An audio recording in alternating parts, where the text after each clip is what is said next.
Hey there, I'm Ann Teagarden, and this is episode 90 of the Unveiled podcast. Thanks for joining me. Now, the last few episodes, I've been talking about being empowered because I want each of us to feel the power of the Holy Spirit within us to change and overcome things. But with great power comes great responsibility. And if you're a Marvel fan, you know that's from Spider-Man. But it's a great quote because it's so true. I want each of us to feel power to affect change in ourselves and our culture.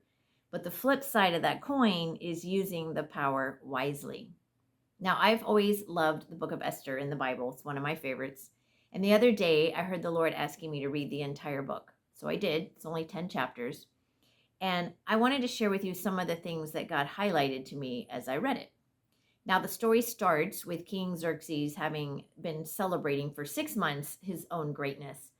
And at the wrap up party at the end of the 6 months, he wants to show off his beautiful queen, Vashti, to his nobles. So he sends for her. Well, she's having her own party with the wives of the nobles, and she doesn't want to leave to be shown off. So she refuses.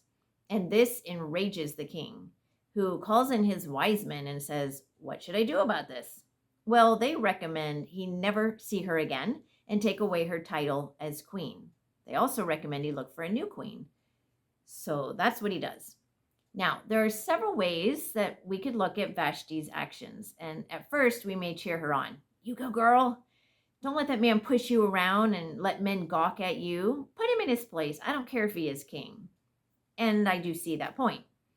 However, one of the jobs of a queen is for royal appearances. In fact, that's probably one of her main roles. She also lived in a culture where women didn't have the same rights that we do today.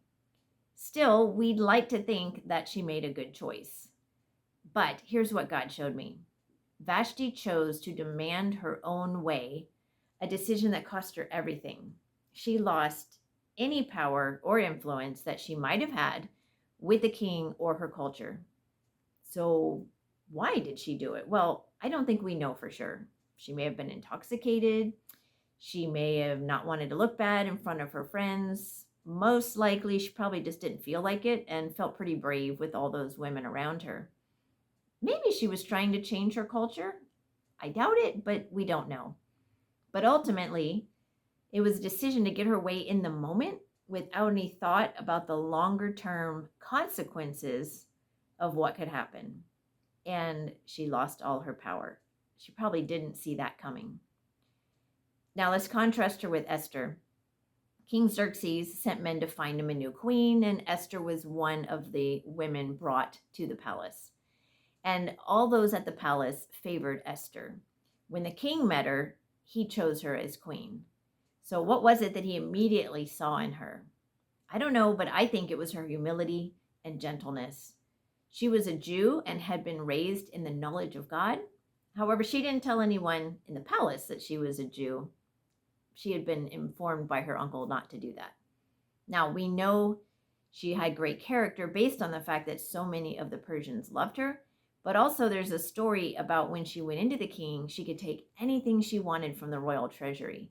And she chose nothing and just took whatever the attendants gave her. So she wasn't greedy. She wasn't grabbing all the jewels, trying to get stuff for herself. Now let's fast forward. After she's queen, a disgruntled noble named Haman hated Esther's uncle Mordecai.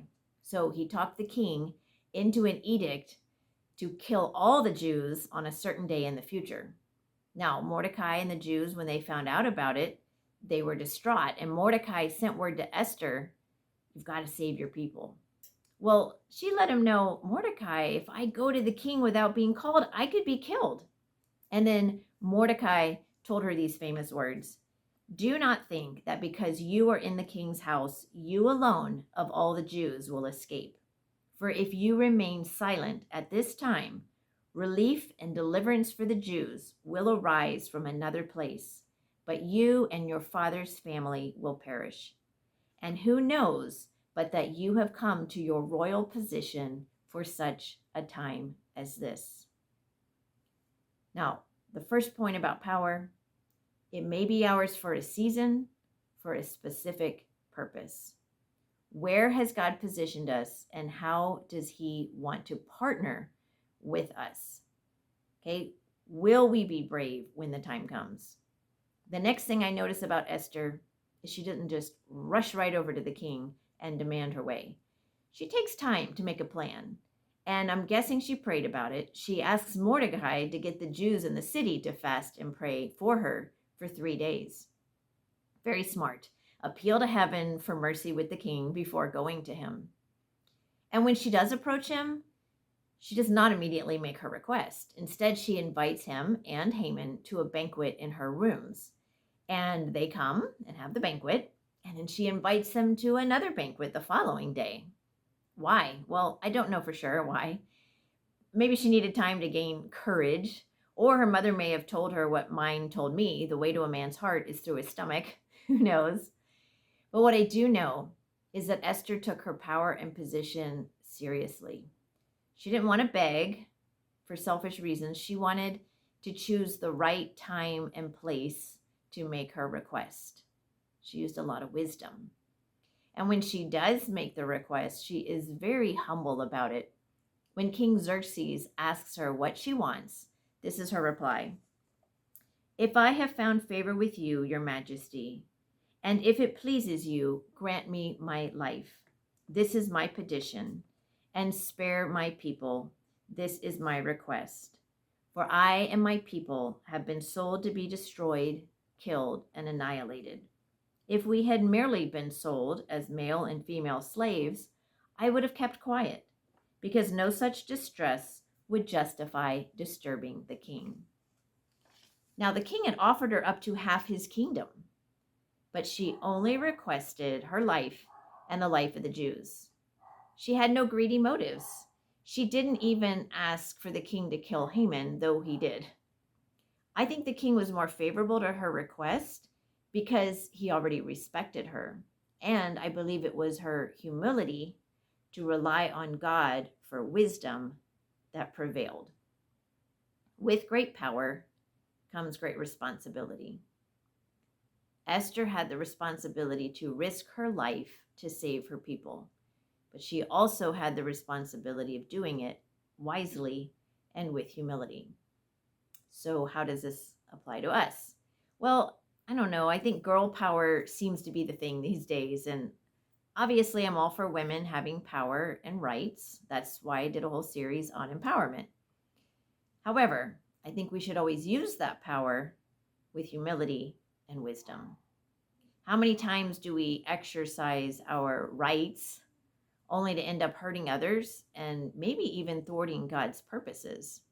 There is a lot I feel like saying on social media, but I pray before I post anything. I stop and think, am I posting out of emotion? Have I thought this through? We have the right to say whatever we want, but we have the responsibility to speak only truth, and that with love. It doesn't mean we have to agree with everyone, so don't get me wrong, we don't. I believe God is asking us women to rise up and take back our culture for truth and for Christ. People and agendas are messing with our children, and our mama bear natures need to come out and fight back. But how do we do this? I think we see what position God has placed us in, and then we say, how does he want to use it for his glory and purpose? Next, we use our influence and our opportunities with great wisdom, prayer, and strategy. We ask God to direct our steps, and we operate in humility and strength of character. In short, we become Esthers. The world needs Esthers right now. It will look different for each of us, but God has a purpose and a plan for each one of us. We can't wait for others to do it. Let's not throw away our opportunities by taking cheap shots at others on social media, or not wanting to get involved because it's inconvenient or we don't feel like we know what to do. Let's not be Vashtis. Just for the record, men too must use their power with great responsibility and strength of character. No question, the same rules apply. Remember, each of us was created for such a time as this. I know because God ordained for you to be born in this time. So this week, ask God what your role is in all of this. Ask Him how you can be a part of the solution. That's what I'm doing. Obedience and love is generally all He asks of us, and each of us can do that. God supplies everything we need to be obedient to what He's calling us to do. He won't ask us to do something and then leave us high and dry. I thank God for this insight into Vashti and Esther. And if you get a chance, read the Book of Esther this week and see what God shows you. I pray for each of us to be brave to step into and fulfill our divine calling for such a time as this. I pray that this was meaningful and inspiring to you. If so, I'd appreciate a like and a comment because it encourages me and it helps other people find this podcast. Have a great week and go in power and courage.